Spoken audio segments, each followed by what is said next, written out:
two of the world's most prominent intellectual minds that we have, Douglas Murray and Jordan Peterson, sat down recently for a long conversation that went for about an hour and 35 minutes. My only gripe was that it didn't go longer. When I've got Jordan Peterson and Douglas Murray having a conversation, I'd expect it to be longer than an hour and 35 minutes. I was devastated that it didn't go for at least 2 hours and 20 minutes, man.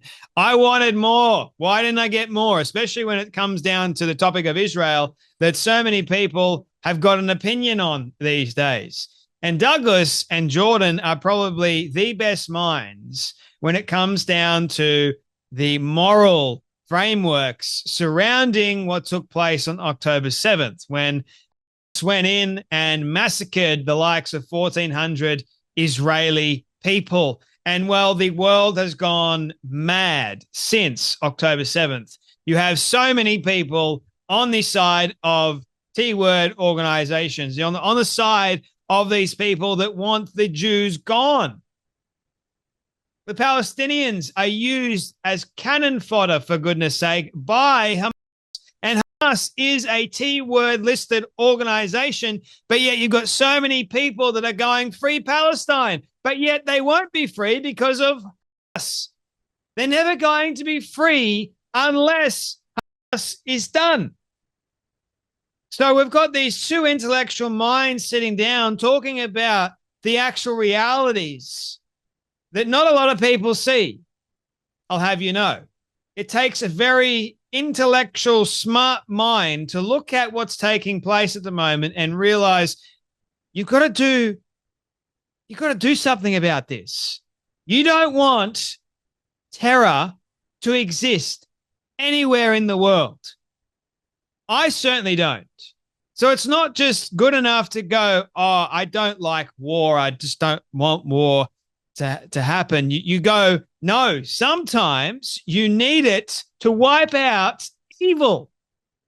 And that's what's happening with the Palestine conflict at the moment with Israel. Why is it that so many people are against 7 million Jews?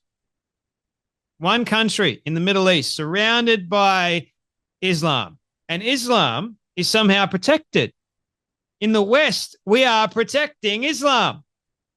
We shouldn't be. They couldn't care less about us. Whether we, in fact, you have people that will go, Muslims, if you criticize us, you're going to be met with men that love death more than you love life. And that, my friends, is very telling, is it not? So Jordan Peterson and Douglas are talking about this conflict from a moral standpoint and saying that what resulted from October 7th, these heinous acts, we've got T-word individuals going in and enjoying unaliving Israeli people and the brutalities that took place. The videos that Douglas Murray describes in the interview, it is rather emotional.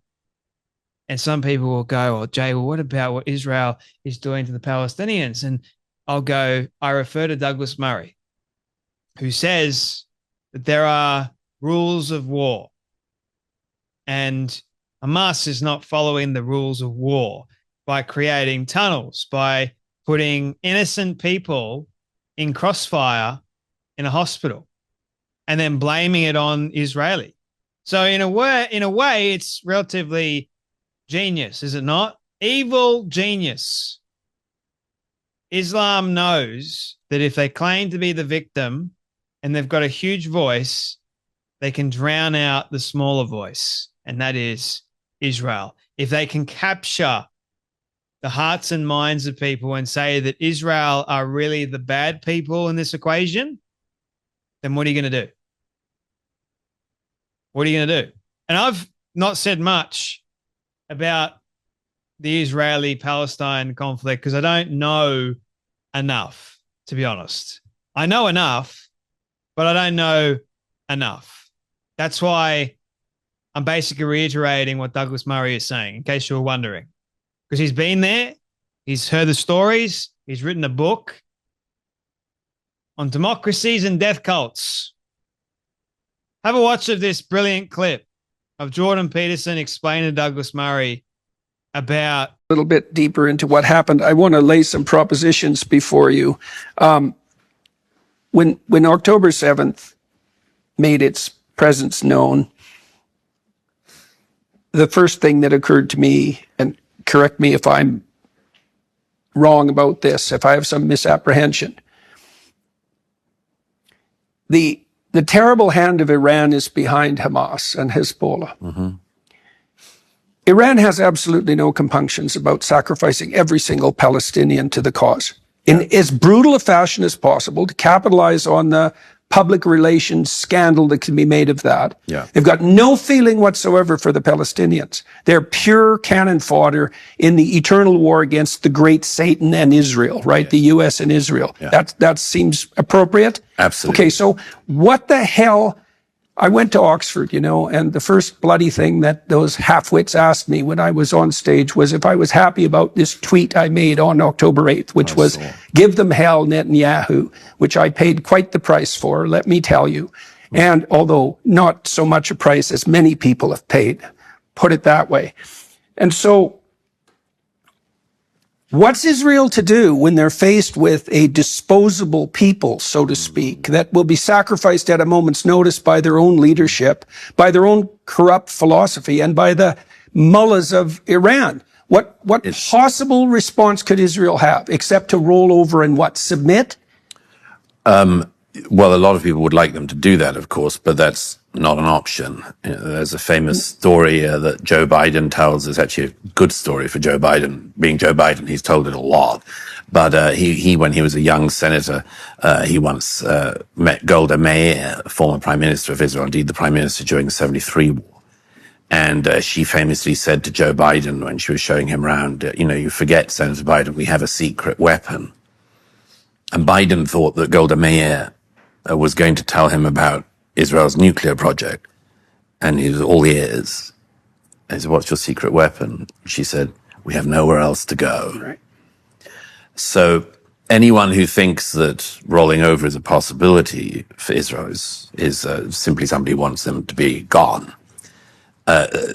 Jordan Peterson got into a lot of trouble when he posted the day after October 7th happened, "Give him hell, Netanyahu."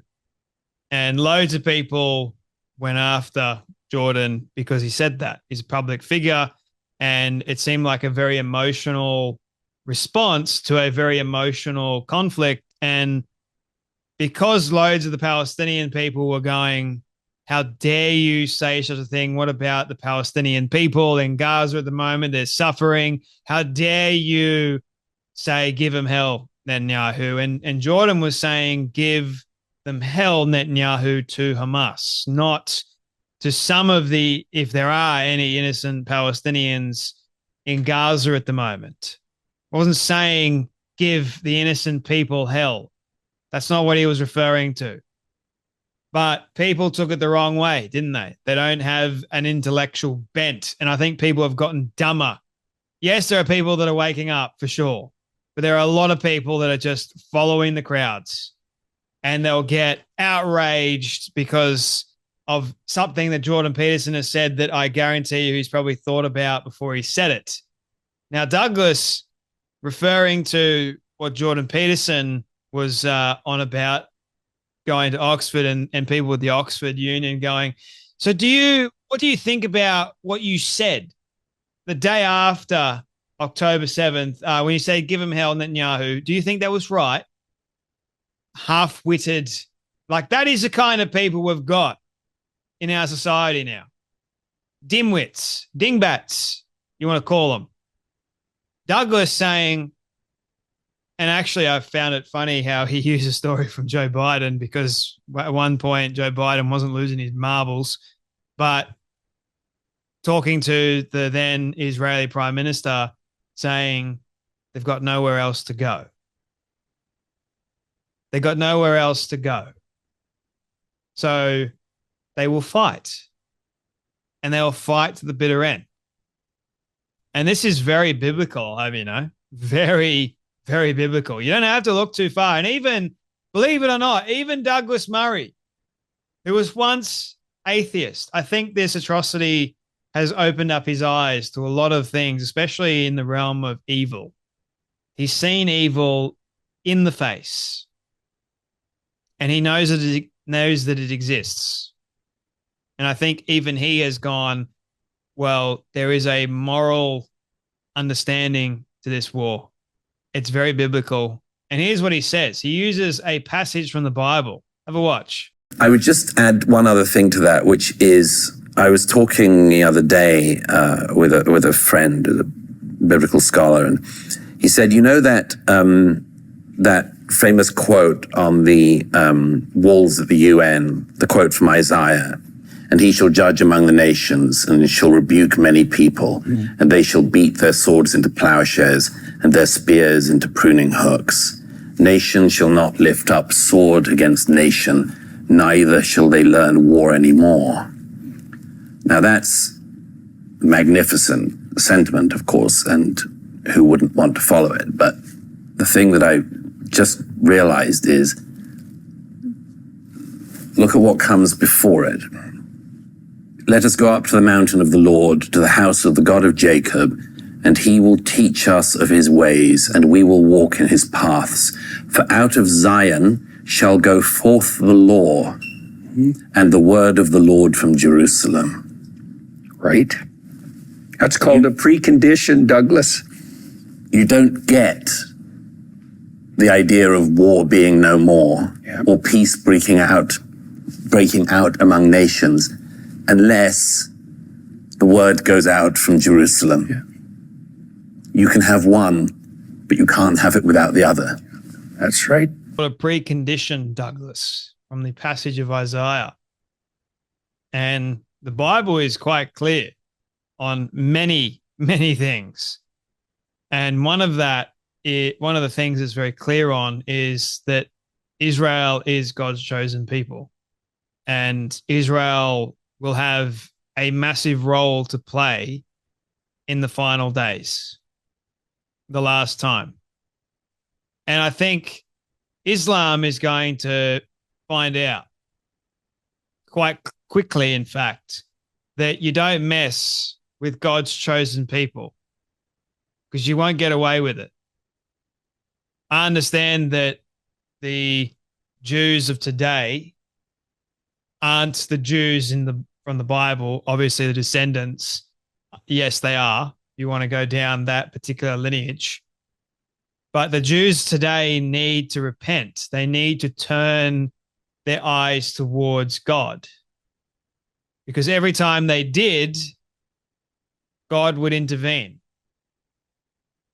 And obviously there is a time for Israel to suffer, but it basically means to wrestle with God. Jacob wrestled with God, and God changed his name, did he not? So it's interesting, this whole conflict, and just how many people are willing to see the conflict for what it really is versus, oh, it's just political. I'm using this for my own advantage, my own agenda, which is wrong. And that's why I appreciate Jordan Peterson and Douglas Murray. I love what they say. And if I thought what they were saying was wrong, I would obviously call it out. But they're very, very wise men indeed. And I think they're starting to realize the biblical significance of all this. Anyway, that's enough from me, but you guys take care, you be blessed, and I'll see you all in the next video.